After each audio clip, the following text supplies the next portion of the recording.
¡Baby! ¿Se puede? Pásale. ¿Y ahora a ti qué te pasa? ¿Te gustan las películas de superhéroes? No. ¿Y esa? ¿Es nueva? Pues sí, ya sabes que Iron Man es mi personaje favorito. Ay, es tan científico y tan inteligente. Pues estaba viendo unos videos en YouTube y escuché esto. ¿Qué onda, amiguitos? ¿Cómo están el día de hoy? Espero que muy bien, porque nosotros les tenemos una mega sorpresa. El estudio que hace las películas de superhéroes de moda nos regaló 2 pases para 2 afortunados fans que podrán conocer a los protagonistas de las siguientes películas. Y la dinámica es la siguiente. Tienen que escoger una de las películas de Marvel o DC que hayan salido del 2000 para acá y hacerle el mejor análisis posible. Mientras más sepan sobre cine y sobre estas películas, más oportunidades tendrán de ganar. ¿Qué dices? ¿Hacemos un análisis cada uno para tener más oportunidad de ganar? ¿Y qué estamos esperando? Ve a escribir. Voy.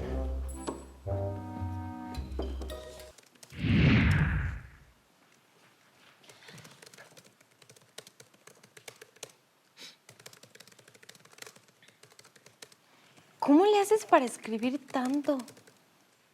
Recuerda, hermana, que yo soy el artista de la familia, así que mis dotes de redacción están un poco por encima del promedio. ¿Y ya en serio? Pues escogí mi película favorita y se me hizo fácil empezar. ¿Quieres que te lea un poco de lo que llevo? A ver si te sirve para empezar. Bueno, a ver si me llega la inspiración. Mira, personalmente, creo que Infinity War, la tercera entrega de la aclamada franquicia de los Vengadores, es la mejor de todas las películas de la fase 3, porque el villano Thanos es el que más impacto tiene dentro del universo cinematográfico. A ver, espera. ¿No te parece eso más una opinión que un análisis? ¿Y cuál es la diferencia? Mira.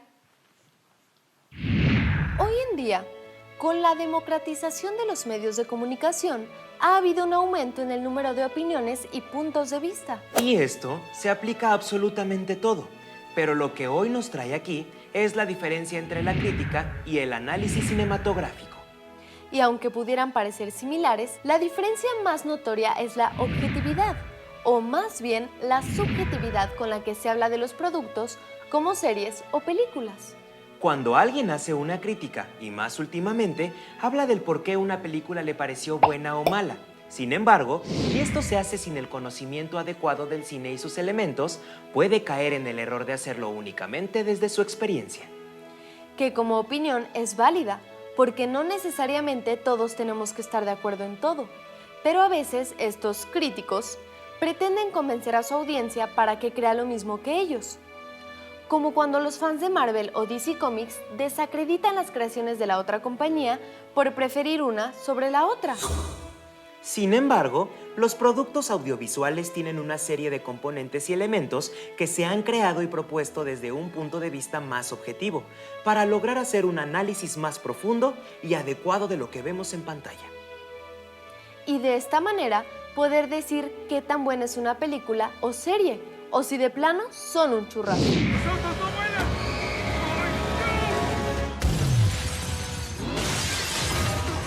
Como dice el vicedecano de la Universidad de Jauma en Castellón, España, Javier Gómez Tarín, una buena crítica es el resultado de un buen análisis. Y un buen análisis es resultado de conocer y profundizar en los elementos principales de las narrativas audiovisuales. Porque el análisis cinematográfico nació para crear conocimiento a partir del cine y los productos audiovisuales. Un buen análisis también se detiene a ver cosas específicas en la película, mientras que una crítica es más una valoración general. O sea, se dice si la película le pareció buena o mala al crítico. Pero el análisis busca generar información sobre la película. Así que en distintas escuelas de cine del mundo se enseñan los elementos básicos para analizar las cintas y darle significado a sus elementos. ¿Ves cómo sí es una crítica lo que estás escribiendo? Tienes razón. ¿Pero no acaban de decir que una buena crítica es al mismo tiempo un buen análisis? Sí. ¿Te acuerdas cuáles eran los puntos principales del análisis cinematográfico? ¿A poco ya los conocemos? Bueno, tal vez no todos, pero el doctor Lauro Zavala nos lo compartió hace poco. A ver, haz memoria, mi querido artista. ¿Eran 4? 5. Ay, es que no estaba contando eso. En lo que Hugo intenta acordarse, ¿ustedes recuerdan cuáles son?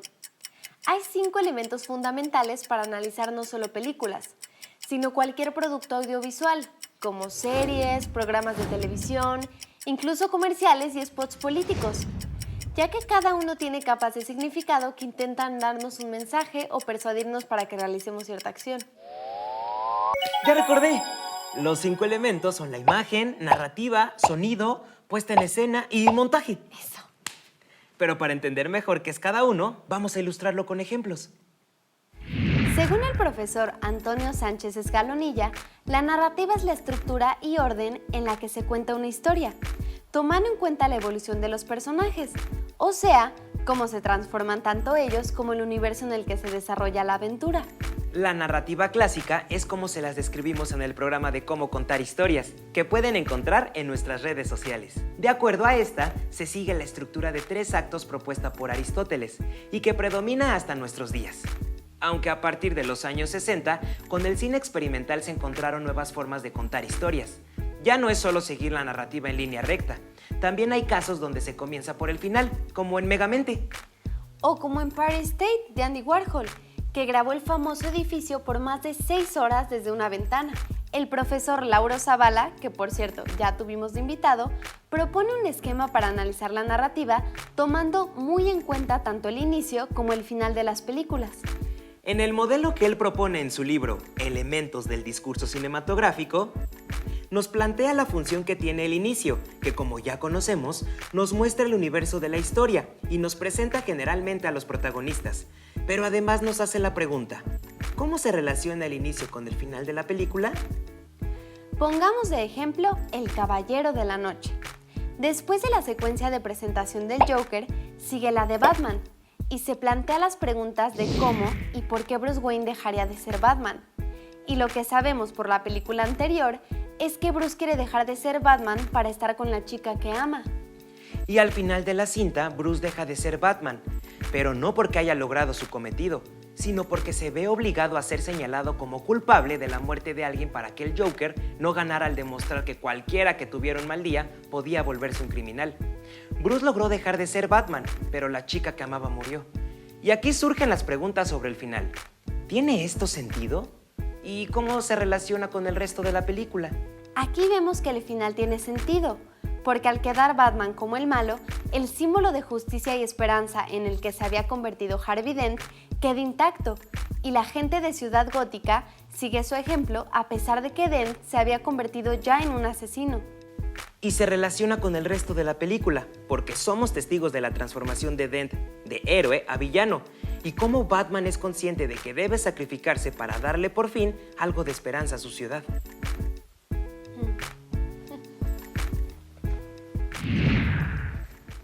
En una producción audiovisual, el sonido es súper importante. Sin él se volvería a las películas mudas de principios del siglo XX. Y no solo eso, el sonido es útil para crear atmósferas ya que apoya las imágenes del cine, para darnos la sensación de que realmente estamos en el lugar o la situación que vemos en la pantalla.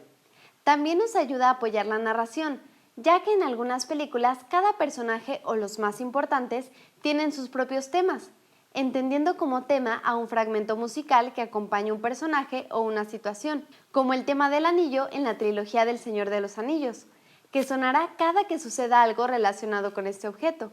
O, ¿qué sería de las películas de terror sin su diseño sonoro y sus...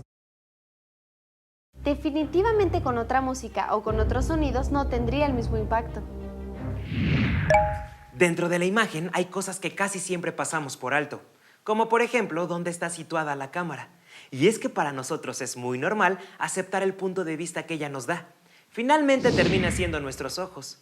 Pero les apuesto a que no todos se habían puesto a pensar en por qué se nos muestra lo que vemos a cuadro, y no otra cosa. Y sí, amigos, esta es una decisión consciente tomada por el director general y el de fotografía. Ya hablamos de fotografía en otro programa, así que mencionaremos muy por encima la importancia de los planos cinematográficos, que cuando hablamos de un gran plano general, es casi siempre para mostrar el entorno del personaje. Que cuando mencionamos un plano detalle o un primer plano, es porque se requiere poner énfasis en los rostros o en algún detalle que tendrá importancia en la historia. Se habló también de las reglas de composición, que no solo sirven para crear secuencias bonitas a la vista, sino que dan importancia en el encuadre a ciertos personajes o detalles necesarios para la narrativa. E incluso los movimientos de la cámara, que sirven para resaltar acciones o sentimientos como la soledad o la cercanía.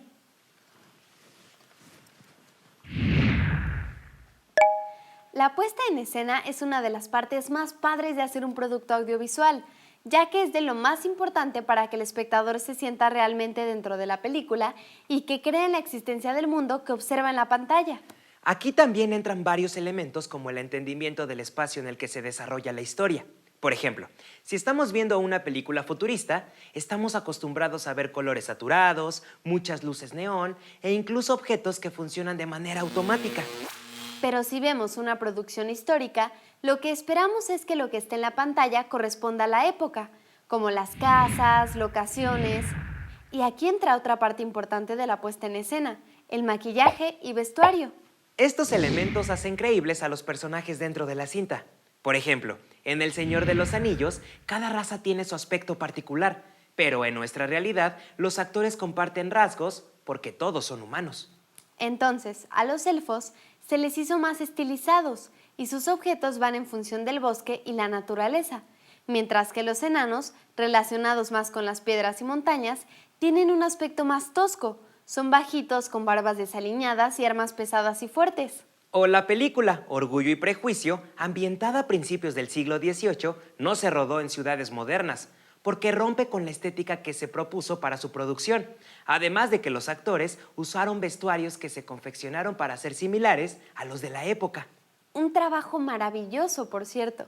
Y es que crear vestuarios y criaturas de épocas o mundos distintos al nuestro es una tarea muy laboriosa, pero sin duda se agradece esta propuesta de sacarnos de lo convencional y llevarnos a otras realidades, aunque sea por un pequeño momento. Algo también de vital importancia es el color, tanto en el vestuario como en la atmósfera general de la película, ya que nos ayuda a percibir el estado psicológico o emocional, tanto de los personajes como de los entornos. Un tip rápido es que las atmósferas amarillas anaranjadas, colores cálidos pues, casi siempre se relacionan con cariño, cercanía o amistad, mientras que las atmósferas azules o frías se usan en momentos de tristeza o soledad. ¿De qué película es el diseño de arte que más les ha gustado? El montaje se refiere a la relación que habrá entre las imágenes y sonidos y cómo se organizarán para darle la forma final a la película o la serie. Aquí aplica también lo que comentamos arriba. En la narrativa hay ediciones lineales, que es la que usan la mayoría de las películas, que va de inicio a fin sin ninguna alteración en el tiempo que transcurre en la cinta. La narrativa circular nos presenta un punto de partida diferente al inicio, pero al que se llegará en algún momento de la cinta, como en Megamente que mencionó Hugo. También hay montaje paralelo, en el que se nos presentan cosas que presuntamente pasan al mismo tiempo, pero en distinto lugar, como la primera escena de la película Amélie, que nos describe todo lo que pasa al mismo tiempo en el que nace la protagonista. Sin embargo, el director ruso Andrei Tarkovsky también aportó un punto de vista muy interesante sobre el tiempo en la película y el ritmo de la edición. Mi héroe Tarkovsky. Decía que la edición y por consecuencia el montaje dependían del tiempo dentro de la película, y así en cada corte, en cada escena también, podemos encontrar un significado.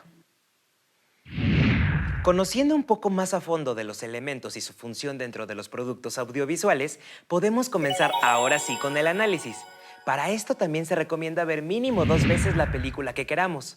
La primera vez que se ve es sinceramente para disfrutarla, porque esa es una de las finalidades de este tipo de productos, hacernos pasar un buen rato y poder meternos a un mundo distinto al nuestro por unos cuantos minutos. Después de todo, la experiencia del espectador es también importante, ya que dentro de la lectura o análisis de una serie o película, también se puede analizar qué tanto entienden las personas de lo que están viendo en pantalla. Para nosotros, los mexicanos, es más fácil entender o relacionarnos con algún elemento de una película nacional o de Hollywood, ya que es lo que hemos visto casi toda nuestra vida. Oye, pero si el cine no es exclusivamente hecho por estadounidenses, ¿crees que influye el estilo de los que hacen cine en otros lados?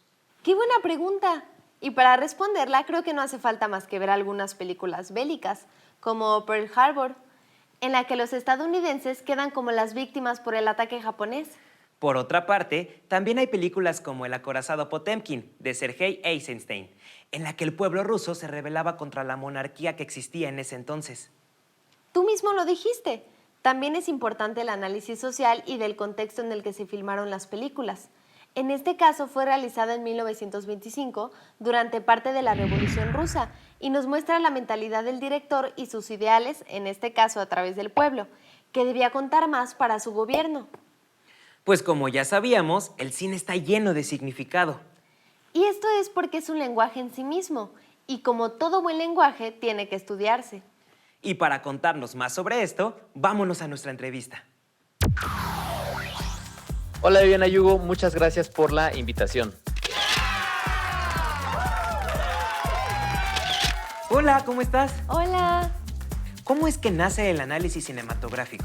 Yo creo que los cimientos están en la primera escuela de cine que hay registro en la historia, que es la Escuela de Cine Rusa, que de ahí salen grandes cineastas como lo fue Lev Kuleshov, que fue maestro de Sergei Eisenstein, de Vsevolod Pudovkin y de Dziga Vertov. Y bueno, esta fue la primera institución que de alguna manera pone el ojo desde un punto de vista académico, porque antes recordar que al cine se le veía como un entretenimiento, incluso por ahí se llegó a decir que era un entretenimiento de feria. Entonces llegan estos cuates, llegan los rusos y empiezan a ver el cine desde otra perspectiva y empiezan a generar, digamos, de alguna manera la base teórica o la base académica, que es la que se desarrolla a lo largo de las décadas, desde los principios del montaje. Entonces el análisis cinematográfico como tal, yo creo que nace con ellos y se consolida con otro movimiento cinematográfico que es la nueva ola francesa, con Godard, Bazin, René, Truffaut, la misma Agnès Varda, que es una de las grandes directoras de cine que hay también a nivel histórico, y Raúl Coutard, ¿no? Como que todos ellos ya fueron los que retoman todas esas teorías y algunas de las teorías que se habían acumulado y son los que terminan como de afianzar esa idea de analizar una película e incluso, bueno, meten esta idea también del autor que ahora es muy importante, ¿no? Que se habla mucho de cine de autor, por ejemplo. ¿Qué importancia ha tenido esta disciplina? En los días que estamos viviendo es muy importante que afrontemos la imagen de una forma distinta.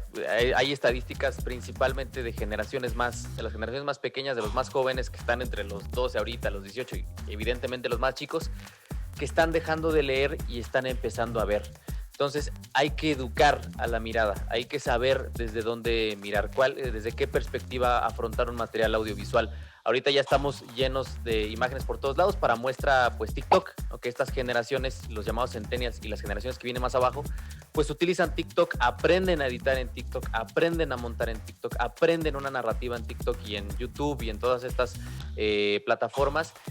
Y entonces estamos viviendo ese cambio y esa transición. Y entonces, si enfrentamos esa transición de forma acrítica, si enfrentamos esa transición sin una educación pertinente, pues básicamente vamos a ser, como dicen por ahí, analfabetas audiovisuales. Y lo que necesitamos es gente que pueda afrontar de una forma crítica lo que está viendo en pantalla, desde una perspectiva histórica, desde una perspectiva cultural, desde una perspectiva social, desde una perspectiva psicológica, política. Entonces sí, es muy importante el análisis porque nos ayuda a entender de dónde viene una obra, por qué se creó una obra, cuáles eran las inquietudes del guionista, del director, del creador. Entonces sí es muy importante el análisis para entender por qué existe una película y cuál es la función de una película, de un material audiovisual, que es creo que lo más importante, porque a veces no entendemos las funciones que tiene cierto material. A veces es para hacer algún señalamiento político, para hacer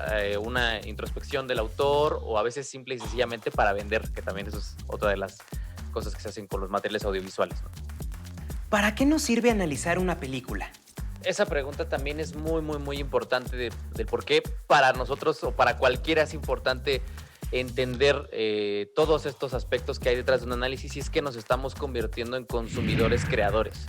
Evidentemente no es lo mismo que yo tome el teléfono y me ponga a grabar un TikTok con un conocimiento técnico, con un conocimiento de qué quiero transmitir, de qué quiero contar, a que simple y sencillamente lo haga, ¿no? La gran diferencia entre una persona que entiende, como todos los aspectos de un producto audiovisual, pues va a ser algo infinitamente mejor que alguien que simplemente agarra el teléfono y se pone a grabar algo. Entonces, ¿por qué es importante para nosotros? Porque estamos también viviendo en esta transición entre ser solamente consumidores de algo a ser consumidores y creadores. Entonces, bueno, por ahí ya también se está hablando de que para allá vamos, ¿no? Para un mundo en el que nosotros mismos seamos creadores de muchas de las cosas que hay en Internet. Ya estamos ahí. Entonces, es muy importante que cualquiera se acerque al análisis, se acerque a la crítica, se acerque a diferentes cuestiones técnicas que tienen que ver con el cine, porque somos